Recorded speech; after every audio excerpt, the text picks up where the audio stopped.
I've recently come to understand that God is pushing me to record my life and document things in my life. I don't know why I have this passion. I don't know what purpose it serves. I know that somehow, some way it serves his purposes. Um, I don't know. I don't know. Why can I say this with confidence? Because I dropped the streaming. I've dropped recording myself. I've dropped I've dropped everything in the world and say I won't do anything. I won't do anything unless you tell me what to do. And I've become consistent where I was inconsistent, and inconsistent where I once was consistent, for the purposes of making sure that whatever it is that's in my heart of hearts is truly coming from my Lord and Savior and is not my own thought, my own machination.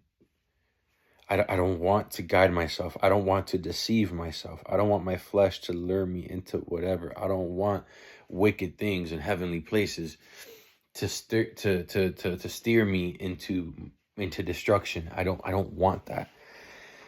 I want to be in God's good grace all of my days forevermore.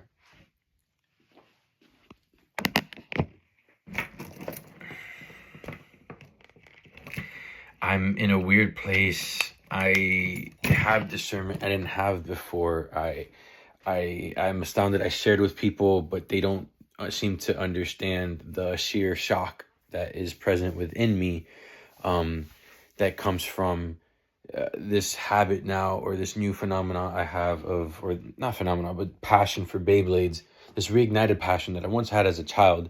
My mother bought me every Beyblade I wanted as a kid because they weren't really that expensive, even as a kid. And even as an adult, bro, they're really not that expensive. To buy your kid a Beyblade and like make that nigga go crazy for a month with his Beyblade, like you could, like that, it still works to this day. My nephews each have one Beyblade. And even though I have a collection of Beyblades, and yes, they want to let it rip on each and every single one of these suckers, they know they are only owners of one single Beyblade.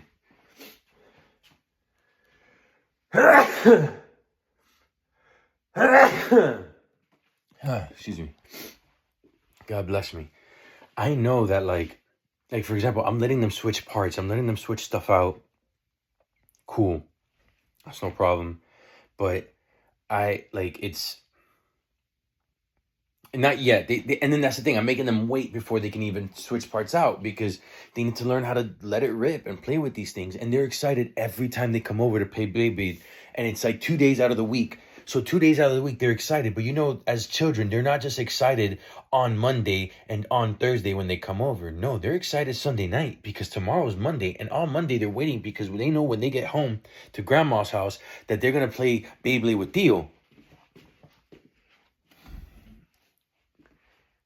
And so I've been buying these, man. And I'll be honest with you, like last 2 paychecks, I've had to pay $600 out of $800 to finish a deferred down payment on my, it's not a new car. To me, owning it is new. So when I say my new car, I mean my new used vehicle, right? But I am so happy to have that new and used vehicle, because although it does have a leak in it, and although the bumper is cracked, it works, and it's trucking. Now,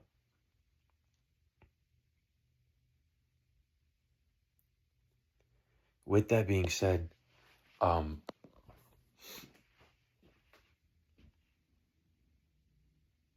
you know,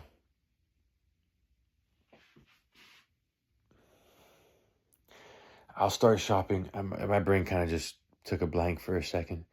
Cause yeah, I mean, fine, yeah, like replacing that pump is annoying, and then the people at the dealership are supposed to replace the pump and replace the thing, but they're taking forever. It's, it's been, this is the this would be the second week. All they had to do was order a water pump. It doesn't take that long for a water pump to come into places. Maybe they don't have like a corporate account with like, I don't know, AutoZone or something, but I know at my mechanic that if I sat there and waited, that like some dude is gonna pull up within the next 15 minutes with the part that was ordered by the mechanic to fix the car. Um, then again, maybe that's just that mechanic shop that I go to. But with that being said, like, I don't know. Anyways, but that's the only thing that brings me down when I think about the car. And it doesn't even bring me down, bro. Because honestly, if it were up to me, like, I'm okay that it has a little bit of a leak. I'll replenish the fluid, and this next paycheck coming up, I'll have breathing room because I won't have to throw $600 at the dealer for the deferred down payment, and I don't start making payments on it until March. So I get one paycheck to breathe with. I have no problem taking that one paycheck and fixing whatever the leak is with it. What I hate is having my dad constantly tell me, like, oh, there's a problem with the car. If I were you, I wouldn't have taken the car off the lot without this, and that. And it's just like, bro, like, stop doubting. Like, I hate having him doubt my decisions. I am a grown man, and I understand that, like, and then that's the conflicting part, is that I have to fight with the, no, I need to honor my father and my mother. And so then that's the only negativity in my heart right now, is that like I have to go after the people at the dealership who aren't doing their job. Like, I'm the middleman between the dealership not wanting to pay out more than it needs to, because technically we signed the car as is. So them not really wanting to pay out an extra penny, and then my dad wanting everything and thinking that I should have had the money to buy whatever car I wanted to begin with. And so like it's his disappointment that I didn't have the funds to go get myself a brand new car, mixed in with his standard of living of saying that like I wouldn't be driving a car around for. But the thing is that the amount of money that I'm spending on taking that car around is the same amount of money that I was spending on Ubers. It doesn't make sense. I might as well be paying towards something that I can own. It's something that he taught me. But then again, I wouldn't have taken the car off the lot unless this, that, and the third. And it's like, all right, cool, bro. But like, it was the one on the lot. And remember how like underneath the car, it didn't have no leaks? And remember how like it was working perfectly fine and we drove it and everything seemed fine? And remember how you talked about the shocks in the back? And then after they replaced the shocks in the back, you're like, no, it does ride a little bit smoother, right? So like, why, I don't like being the target of people's negative emotions, of people's misguided negative emotions. I understand that you have them, and I understand that sometimes I have them. But bro, like, stop throwing that my way, man. That's the only thing that bothers me, and that's in my life right now. That's the main thing that's like just really bogging me down, bro. Honestly, I just had the thought, like, should I even upload this? Like, part of me is like, I just record this for like family. Maybe I have a child one day and they'll know my passcode. And for some reason, somehow I'll still have this phone of all things or a backup of it. And they'll be curious enough about who their father is. Or maybe my grandchild will be so curious about who their grandfather was that they'll dig through because they're bored one day and they just want to get to know me after I'm not around anymore. I don't know, man. And by the way, if this makes it to you, I love you. And like, I'm so happy that you are just so curious about the world, and I want you to be just as curious about Jesus, and because he is the way, the truth, and the life. And if you are my son, daughter, grandson, granddaughter, great grandchild, if you are, blood of my blood, or is it flesh of my flesh and bone of my bone, I love you. And the best thing I can give you and the best thing you can hear right now is that Jesus is the only way. He's the only truth. He's the only life. It's okay if you don't believe it. It's okay if you doubt it. Just look for the answers. Just keep chasing. Don't stop looking for answers. Don't just be okay with what somebody gives you. Figure it out for yourself, because if you don't figure it out for yourself, you'll never be fully satisfied with anyone's answer. And that will always leave doubt in your heart. And if you have doubt in your heart, you're doomed. Doubt is the reason you're doomed is because doubt is what deception creates. So if you have doubt in your heart, that means that you are being ruled over by deception. And the father of deception is the devil himself. So, going back to what I was saying, these Beyblades, I bought them. And I was actually, I didn't, not that I bought these. I was online. I was looking at one of these stores, which I'm glad I didn't order them online, because the first store I found, there's some guy who then I ended up watching his YouTube channel. And he just seemed like one of these dudes who like had to pick like a throne to sit on. You know what I'm saying? Honestly, I don't know if it's Mall of Toys, or I don't know if it's one of them. It's either Mall of Toys or it's something else, but they have a guy on YouTube. I only saw one video of this guy, but like, you know, he's just all like unkept and just like, yeah, I'm gonna lay it down for you. All right. Like, this guy is just speaking with like way too much authority that he doesn't have. And I didn't like him. I didn't like his face. I didn't like anything about him. So I'm glad I didn't end up buying those Beyblades. But that was the responsible thing. This is part of what I'm sharing of what's going on in my life right in this sliver of moment, and that I'm sharing with these minutes. That I had been on that website, and I was ordering, and then I was putting the shopping cart together, and the shopping cart, bro, had like peaked at like $180 or $200. And it's all like the primo Beyblades that I wanted that I don't have yet, so on and so forth. And then I also added in there a Valkyrie Volt, which was like $200 something, because apparently like it's so special and so fancy. I don't know, bro, whatever. Anyways, so I trying to get that one, etc. And what ends up happening is I don't have the money for it. And so there's this option to do like deferred payment. And I'm like, all right, cool. I'll see. Let's see if it goes through. If it goes through, I'll do it. If not, not. Now, mind you, I don't have great credit at all. So there's reason to believe that it wouldn't go through. So it's just flip of a coin. And there's been recently in the past where even though my credit hasn't been good, that I was able to do the 4 installment payments. Now, this was for an actual piece of equipment. It was for a lens, right? A camera lens, much more important than a bundle of Beyblades. But when the shopping cart added up to whatever and so on and so forth, in my, I have Chime, and I could have borrowed money to then pay for that shopping cart thing. But then I thought to myself, like, bro, if I buy these, I literally have all the Beyblades I want/need. Not need, but like I would have like 3 that are instantly competition ready. And that's really what I really want. You know what I'm saying? I want to go compete with these guys. This is cool. I want to be able to take my nephews to a tournament so they can go see Theo, let it rip, what I'm saying, on the stage. And like they can be like, whoa, look, Theo's in the tournament. Like they can go back and they could watch the show and be like, yeah, Theo did one of those, right? And then once they've trained enough and they can handle it, and they can handle the losing, they can handle the winning, and they're emotionally, psychologically, physically prepared, they could be like the guys on the TV that they see in the show. You know what I'm saying? And who knows? Maybe they win a round or two, or maybe they don't win at all. But like, it's, I remember as a kid, my grandfather, I'll never forget this. I really liked Yu-Gi-Oh! And I wanted to compete. And I asked my mom if I could go. And it was on a teacher planning day. And my grandfather took me. And I dueled. And the very first round, towards the end of it, this kid was like he was gonna lose. I was gonna beat him, but I was like an elementary school kid, man. But I had a crazy, or middle school, no, elementary. I had a crazy deck. No, I might have been in middle school already. I don't know. Point is, Yu-Gi-Oh! And I was monster. And this kid's like, he asked me how many life points I have, and then I was like, what? And then he ends up adding the points to his to equal mine. So when the referee comes around, I tell him, wait, hold on. No, he added points to his.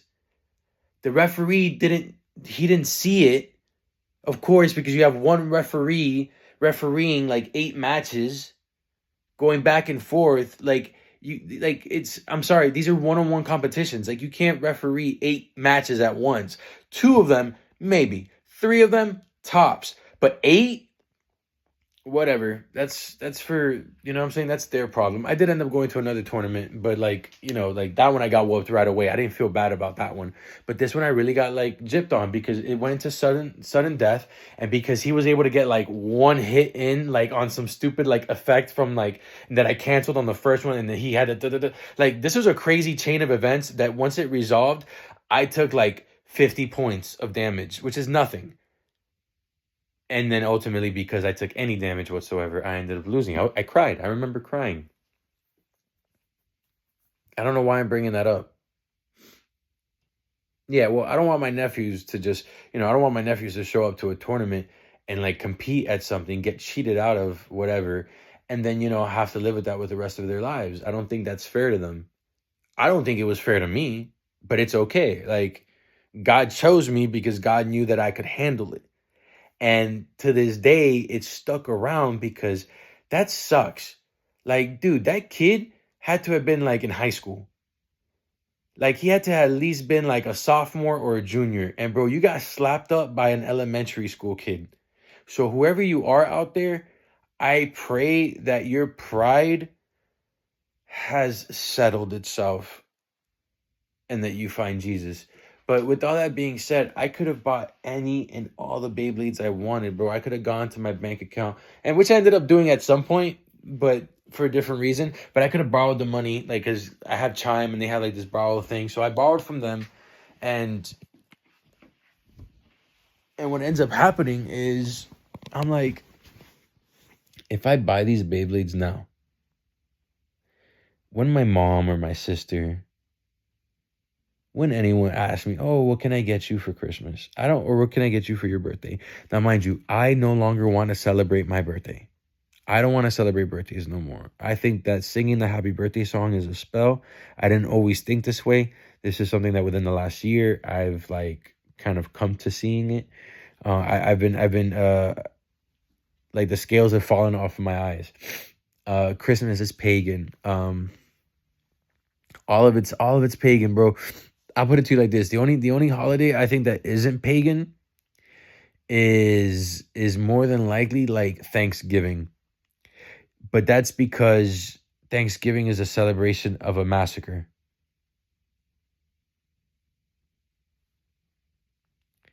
Thanksgiving is a celebration of, if you follow it, they would have been, I don't know, bro. It gets deep, guys.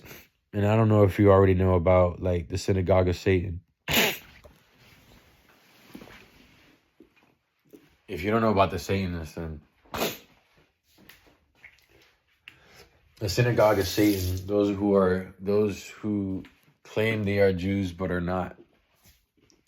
Them ones. And I gotta chill because I've been saying Jews a lot lately. And it's not Jews, bro. It's Satanist. But the problem is that you have the quote unquote Church of Satan. So stupid. Well, I guess you could call it because church is just a congregation. Church is just a union of an amount of people. But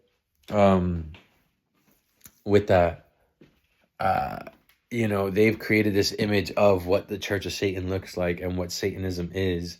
That when you say synagogue of Satan, or when you say Satanist, you think of these guys who are like edgy, they listen to heavy metal and they wear spiked collars, like, and it's like, nah, bro, like, it's not those guys, right?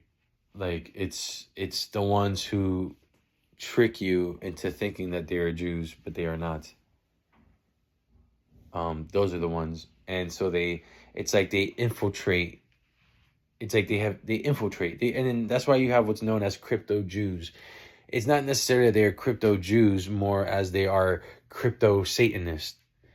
They are Satanists that conceal themselves as a Jewish individual. It's a Satanist that conceals himself as a Muslim. A Satanist that conceals himself as a disciple of Christ.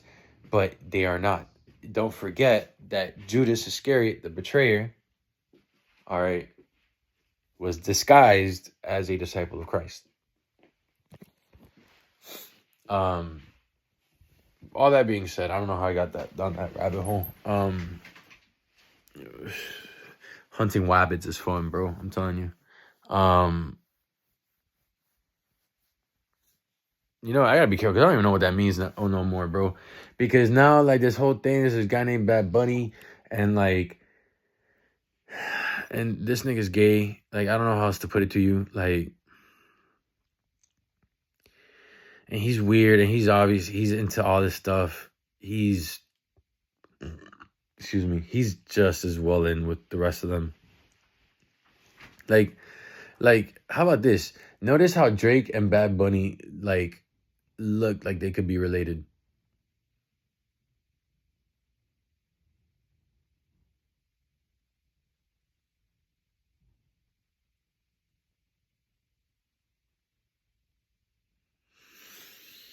Huh. That one's weird. So the big decision I made with this, also, like, yeah, I'm vaping right now. I quit nicotine the week of my birthday, the week prior to my birthday, the week leading up to my birthday. I felt God talk to me and tell me, all right, this is gonna be your present from me to you. I'm gonna break this chain for you. I'm gonna show you that I could break a chain, you know? And he did it. And it was a rough 2 days, but in my heart, I did not want to smoke. I did not want to vape nicotine. It was nicotine, you know what I'm saying? And I had been smoking since I was 18. And this was my 33rd birthday coming up at that point in time. So that was big. And then from there, what I struggled with was marijuana, and specifically in vape or pre-roll form from the store. It's like you're not even getting like real stuff, bro. Maybe you are, and maybe they just found a really good loophole. I don't know, man, but I don't trust it. Like, the way I see it nowadays is that, like, whether it be alcohol or cocaine or marijuana, fentanyl, mushrooms, acid, all this stuff. I'm not saying that it can't help, because a thinker like me, it took a lot of psycho, how do you put this? It took a lot of trips to have my mind become open enough to understand certain topics, because if there's something about open-mindedness that allows you to hang on to a premise without all of the underlying proof long enough for you to understand the concept. And then once you need to reinforce that concept, you can dig down into its foundation and then flesh out the entire truth. Okay? If you can't hold on to a proposition to then reach that understanding and then work, like, if you can't start at the middle, work to completion, to then work backwards to figure out where that would begin and then find the answers, you know what I'm saying? It's a matter of, like, how you can compile knowledge into your brain for the purpose of understanding it and integrating it into your output. I hope I didn't, like, rack you up too bad with that one. You might want to rewind a couple times, but it's that, like, and psychedelics, whether they be mushrooms or acid or, you know, marijuana, I will say did, you know, serve their purpose in opening up my mind enough to be able to accept these things when I was choosing not to have Christ do that for me. When I was God was taking this thing that would normally not be a good thing and using it for his good, because eventually it did lead me to having enough realizations to recognize that no, atheism is not the way. I'm an agnostic now. There is something, I just don't understand what it is. And then that that opened my heart enough to, it's part of the reason why I was able to understand grand design, etc. There's a lot of thoughts that came to me in my trips and so on and so forth. I do not advise this. This is not an invitation for you to go and try these things. If you stopped the video prior to this point, went and tried it, and went on your little detour of life just to get back to here, I'm sorry that you're such an idiot. But that being said, there are uses for it. But to be honest with you, I was an irresponsible user. I was an abuser. I will say that when it came to acid and mushrooms, well, no, mushrooms is a little different. But when it came to acid, acid was like one of those things that after I had an acid trip, I was I was good. Like I never built an addiction to acid, to LSD. Um, Again, I still don't recommend it. It is one of those things where if you don't have a strong mind, I could see how that could break you because it's a lot all at once. I don't think that these are drugs for like stupid people. I think if you are illiterate and if, for example, if you can't compile an argument, right? If you don't know how to support a claim with evidence, um, if you don't know what I'm talking about, right? Like if you don't know what all the pieces on a chessboard do, and mind you, these are very low standards. Um, the standards should probably be a little bit higher than that. But I don't know how to voice it to you that God gave me mental strength, mental dexterity. And because of that, these things had the effect he intended. If you do not need them, do not search them out. They will harm you. These are not toys. These are very serious chemicals. It's just enough about that. Just to finish off what I'm saying about these Beyblades, bro. I could have bought that pack. I could have all the Beyblades, but then what do people? Oh, what can I get you? I want to get you something, but I want to get you something. What can I get you? I would have nothing to say. So now with all these Beyblades, I could just take a picture of all of them, or I could just make a picture of ones I don't have, put them on the door. And if they want to get me something to celebrate me in some way or honor me in some form or fashion, they can just pick from the list, right? Like, and then there'll always be the fancy one, the Valkyrie Volt. Listen, you want to give me something big? You want to do something big for me? Give me Valkyrie Volt. It's a $200 something Beyblade. So, my mom's home. I want to go read the Bible with her while we eat lunch, and I want to honor her by helping her out with some dusting of the kitchen. This is one of those things I'm really struggling to try to keep up with, which is like honor thy father and thy mother. This is a hard one for me because I come into the faith at an older age. And so it's like part of you is kind of like, I'm a grown man. Like, I got this. But then you have to balance you know what I'm saying? You have to balance those two things. So that's hard. But anyways, this went out a lot longer than I expected. I'll catch you guys later. Bye.